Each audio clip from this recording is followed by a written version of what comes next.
Welcome to Curt Mallory's press conference in week 3 of the college football season as Indiana State gets ready to face Liberty this weekend, coming off a loss to Tennessee. Coach will open it up with an opening statement.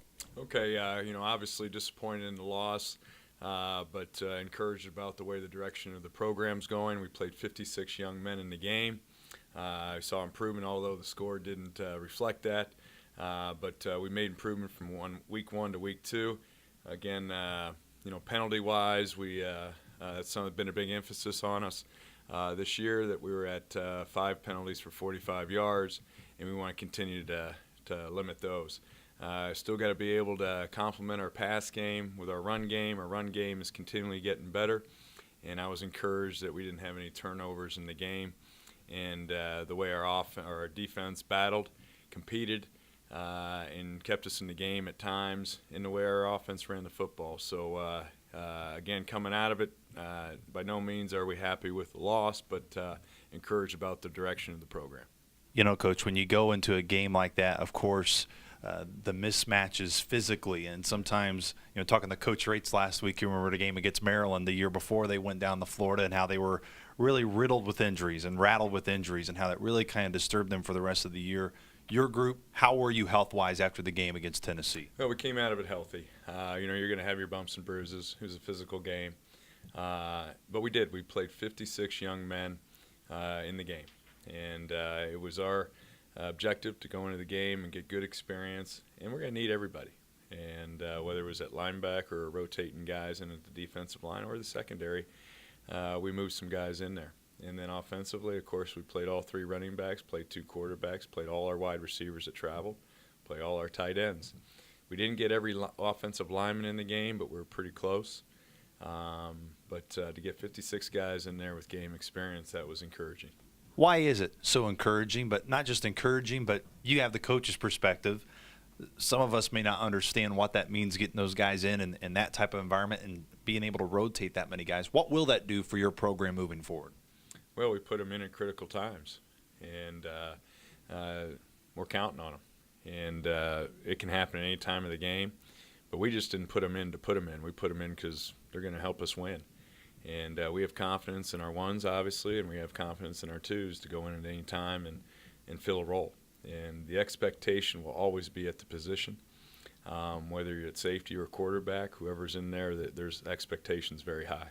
One of the things you also point out to your group afterwards was they prepared last week to win a football game. Yep. And that's the biggest thing you preach, regardless of who the opponent is. We have a job to do. We're going to prepare to win the game. Why did you feel your team did that last week in the week of preparation, and what kind of led that to you to believe that they did go down there and prepared to win the football game despite the mismatch? This is a confident group. You see how they come out and prepare. You see how they practice every day. And we're not coaching effort. We're not coaching attitude, because we feel like these guys are giving us great effort. They're giving us the great attitude. We're able to coach them on the fundamentals and techniques of getting better and the preparation it takes to be a winning football program. And you see that week in and week out the last 2 weeks, and we've got to continue to grow as a program. Mason Fleckler has had to fill in for you guys on the offensive line. What have you seen from Mason these past 2 weeks and being able to be in that starting role? Well, Mason obviously has played a lot of football for us these first 2 games, more football than he's played in the last 2 years being here. And he's gotten in there and done a good job, but he's grown, and he's going to learn from his mistakes. But he's getting better. He got better from week 1 to week 2, and I expect the same improvement this week. Jaquette's another guy that you guys are going to focus more offensively this year. I think he was targeted around 11 times against Tennessee. I think that number was around 5 against Eastern Illinois. Was that time? I know, of course, you want more success offensively, but was that kind of a typical game plan of what you want to see from the standpoint of getting Jaquette involved in the offense, or is it still maybe a higher number you want to see Jack get, whether it's touches on the ball, targets in a game, or even rushes from time to time? Well, we're going to get the ball to Jaquette. We're going to run behind Jaquette. Jaquette can do a lot of things for us to move the football and score touchdowns. But his role is we're going to ask him to do a lot of different things. And if it means 11 touches or more, so be it. If it's less, then whatever it takes to win, and that's what Jaquette brings us. I mean, he has been a tremendous leader for our football team. He's been a captain for us, and I've been really, really encouraged in the way he's led us this year. You played two really quality opponents, and I know you got to tip your cap. And part of this statistic, the first drive against Eastern Illinois, you were 2 for 2 on third down. Since then, you've yet to convert on 1 0 for 20. Is there anything on film that you've noticed that maybe has been able to lead into that, and what you and the staff are trying to do to make that number flip and kind of flip the script and be successful on third downs and start sustaining some drives? Well, I know we've run the football a couple times on third down, and sometimes run the football in unexpected situations can cause a defensive coach, nightmares. It screws up your percentage and what you're going to call. It gives you more 50-50. We do that purpose when we run the football. And although we've got to be able to get better in our pass game, that's no excuse, and we will.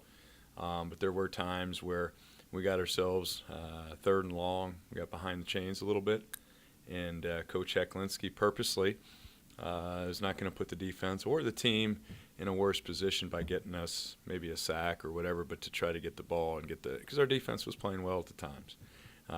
And Jeff is always going to call what's best for the team, and if it means a pass game at that time. But he kind of mixed it up a little bit, and we'll improve in third down. We'll get to the defense in just a moment. Sticking on the offensive side, Cade Sparks, what did you see from your redshirt freshman in such a difficult environment at Tennessee? Well, you're going to get into the crowd noise. Obviously, having 100-plus people there. But I thought his command, he was very calm in the pocket. I didn't think there was any panic out there. I thought he was very composed. But he's going to grow from that. Did he play a perfect game? By no means. Did I coach a perfect game? By no means. But we both make mistakes, and we're both going to learn from it. But I was really pleased with the way Cade handled the preparation throughout the game, and he'll grow from this and be a better quarterback for it.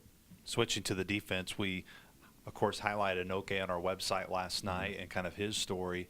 But also Rondell in the secondary has had some success here early. I think third in the Valley right now in passes defended in the league. Had a key interception in that Tennessee game. That secondary was kind of, I don't want to necessarily say a worry spot, but that was one where there was a lot of competition in fall camp. Where has Rondell separated himself from working in the spring into the fall, and now it seems being one of your main contributors there in the secondary? Well, consistency. In the spring, maybe not as consistent as you like, but about halfway through, you started to see it. And he came out every day during two-a-days and was the most consistent player. And it started with just a relentless effort in how he played the game. And he's gotten day and night better. You see it out there. You see it in his confidence in playing the game. And when you play back there and you're on an island, you better have some confidence. And I think that's where his game's really improved. You see him out there playing with confidence. You see him playing faster. But I've been real pleased with the way Rondell's really come on the last few weeks. Of course, Rex had a big strip in the game against Tennessee. Anoke, we spoke about his success, and of course Evan Guild. I mean, Norvell, you could throw Norvell in there. Jake's had success when he's been in there on that defensive line. I mean, up and down, Adrian Butler had a good game against Tennessee. Just about that group, where do you see them continue to grow? And maybe even though they have been a bright spot, where do you think they need to maybe improve more to make sure those numbers continue to roll as opponents continue to scout you guys? Well, it's always going to start up front. We've said that since day one. I know Coach Smith, Mark Smith. I've worked with Mark for a long time. I know he's very demanding. I know he's not satisfied by any means where we're at up front. And there's a lot of improvement, although we've had some good points, some high points there. But we've got a lot more work to do there, and this is going to be a big test for us this week. You mentioned the test. Let's get to Liberty. The past 2 weeks offensively, 523 yards, 585 yards. I think that's an average day at the office. What makes their offense click? Quarterback. They've got – it starts with their quarterback. Stephen Calvert's a tremendous weapon. He's a 2-year starter. Led the conference last year in passing yards. Has great leadership, leads this team, and he's got great weapons. And you can take your pick. He's got 5 wide receivers that I think anyone in this country would love to have just one of them. And all 5 of them can play. And he's got 2 running backs that complement each other really well. and then their offensive line move really well. They're very athletic, but this is a dangerous, dangerous offense. Let's go more into their receivers. You know, they returned B.J. Farrell against Morehead State. They didn't have him against Baylor, but they really didn't need him because of Gandy Golden and what he was able to bring. What about their wide receiving core stands out to you when you turn them on film? They're playmakers. You know, anytime they get the ball in their hands, they can score a touchdown. And it's all the way down the line. And when you watch the film, you got to rewind it and see which one it was because they're all so dynamic. They can beat you deep. They can beat you short and make it go the distance, but anytime they get the ball in their hands, they got a chance to take it. Special teams wise, they did have 131 return yards on kickoff returns against Morehead State. I know maybe some of that was due to competition and who you play, but of course last week you had a kickoff return for a touchdown to start off against Tennessee. When you look at them special teams wise, what maybe, I don't know if concern's the right word, but what about their special teams group makes you turn on and go, this is something we're going to have to be aware of, especially with some difficulty against Tennessee last week? Speed. You know, they got great speed. We saw it last week. We'll see it again this week. They got great speed out there, whether it's on their kickoff team. When you watch their kickoff team run down the field, you see 11 guys, even their kicker. I mean, they're running down the field. I mean, you do. They swarm them. They're getting to that returner before they get to the 10-yard line. And then you see it on how they stay on blocks on their return teams. And, of course, when they have the ball in their hands. And then their kickers, he's automatic. You see it. They're well coached. I've known Coach Downing. Scott Downing handles their special teams. Got a tremendous amount of respect for him. I've coached against him a number of years. And I know one thing about Scott Downing's special teams, they're going to be sound. They're going to be dangerous. You mentioned obviously the coaches and your respect for them and the history with them. Just about their program, you know, Turner Gill took them to the playoffs in 2014. Has really had success, of course, now starting to make that transition to the FBS level. What about this program in Liberty stands out in what Coach Gill's been able to prove there and why through this transition they're always going to be a difficult out and will continue to be when they continue to go on and press on at the FBS? Well, you know, Coach Gill comes from University of Nebraska, and all they did at Nebraska is win. And you know, I had an opportunity to work for Coach Bowl and be around that type of program, and that's what he instills, not only at Buffalo when he first won the MAC championship or beat Ball State in the MAC championship, and then later to go on to Kansas. I know it didn't turn out quite the way he wanted it, but it wasn't because of what they were doing. They were heading in the right direction. And what he's doing now at Liberty, I mean, he does it the right way. He does it with high-quality young men. They're serious about their education and that are destined to win championships, and that's how Coach Gill's always gone about his business. We spent so much about their offense. Let's flip it to their defense. What are their biggest strengths from a defensive side? Their attacking defense. Their aggressive defense. They fly to the ball. You see them up front. They're huge up front. They got great pressure they can present on the edge. Their corners are well-covered guys, and their secondary is physical. They got linebackers that run to the ball. When they get to the ball, they'll let you know it. And but it's an aggressive, attacking, fly-around defense that's been playing really hard. Baylor was able to put up, obviously, of course, a lot of yards against them, but that's just because Baylor is so dynamic offensively.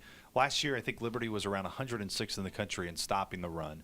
Where have you seen improvement in them and being able to stop the run early this season? But also, where do you see some optimism and where are some spots that you guys could have success from an offensive standpoint? Well, you know, again, each week is going to start with the run. You know, we're always going to start with running the football, and where we've got to improve is our throw game. We've got to be able to throw the football better, more consistently to complement our run game, so we're more balanced, and we'll continue to do that.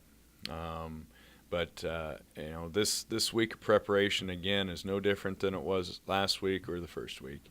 It's about the Sycamores getting better from week 2 to week 3. I know it's a cliche, but that's exactly how we go about our business. That we come out today on a Tuesday and get a good work day done. I think you kind of answer it in a way, but how much is going to be slowing down their offense and sustaining drives for you guys offensively? Well, it's going to be everything.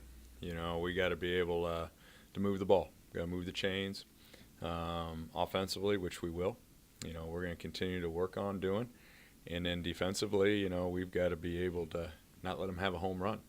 They're capable of doing that, and they're going to have their big plays. They're too darn good.